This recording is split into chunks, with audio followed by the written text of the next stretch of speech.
Okay, and let me check in with The Voyage of the Basilisk by Mary Brennan, 2016, number 3 in the Lady Trent, um, Lady Trent journals, diaries. I can't remember what it is.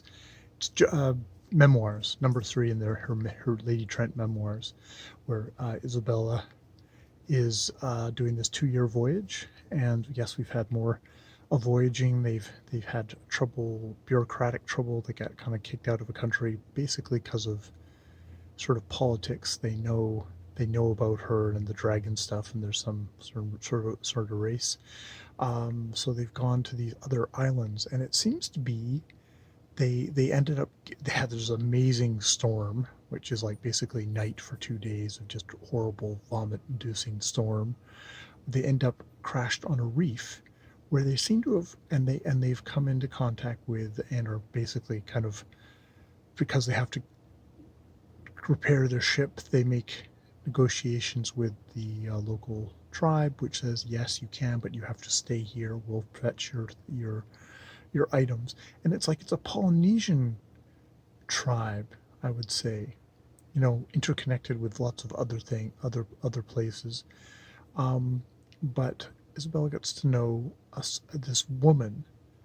Has got all the tattoos, which seem very Polynesian, but comes to realize that this woman, Haley Lee, is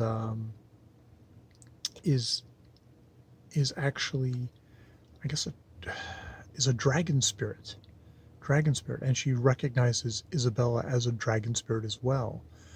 Um, but what that means is that Haley Lee is actually been born a man and dresses as a woman, and looks at Isabella, who's had to shave her head because she had dengue fever, and wears trousers. Is like, you dress as a man.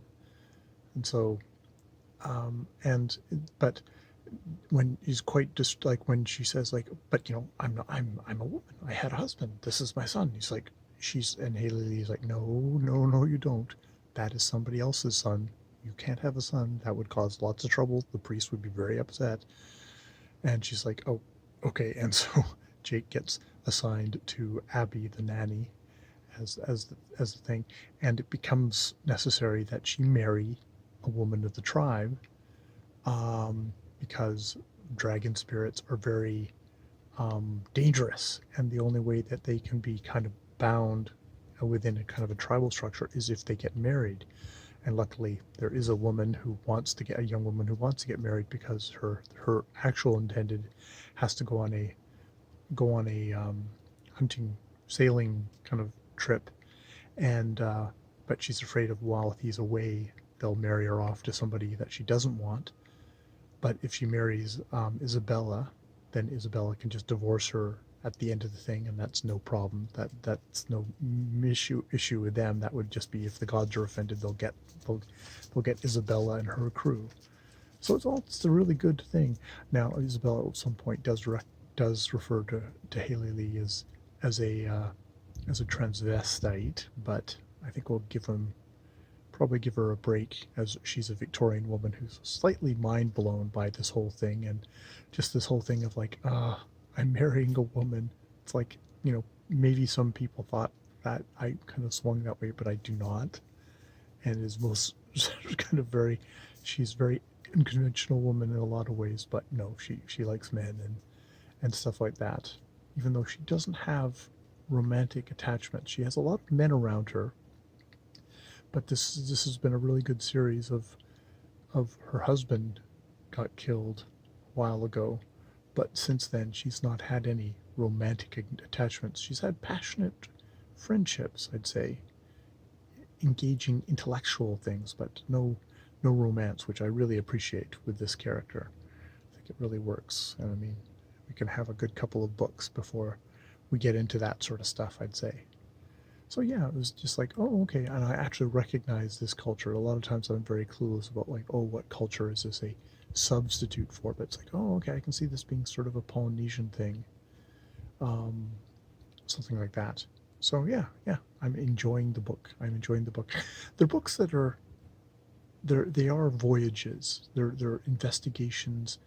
There's it'll percolate. It's so far it's just percolating along. There's no plot, even though you know that at some point. I think I remember from the last books, at a certain point the plot will kick in. We're just over halfway in the book now, so it takes its time, which I actually enjoy. I enjoy all the investigating. And there's not, and the dragons are sort of something that you see sparingly on their object of her investigation, but they're rare, so you hardly do see them. And it's kind of exciting when you do, and it's interesting, and you learn more because you're looking at it uh, behind her very scientific eyes, and kind of it's naturalism versus magic, majestic, fire breathing kind of stuff. Even though I think there is actually some fire breathing with the dragons, I can't remember. All right, so that's my check-in for basically halfway through. We've done part one, part two, and we're like almost two things into part three. So it's clicking right along. There's only 4 parts altogether.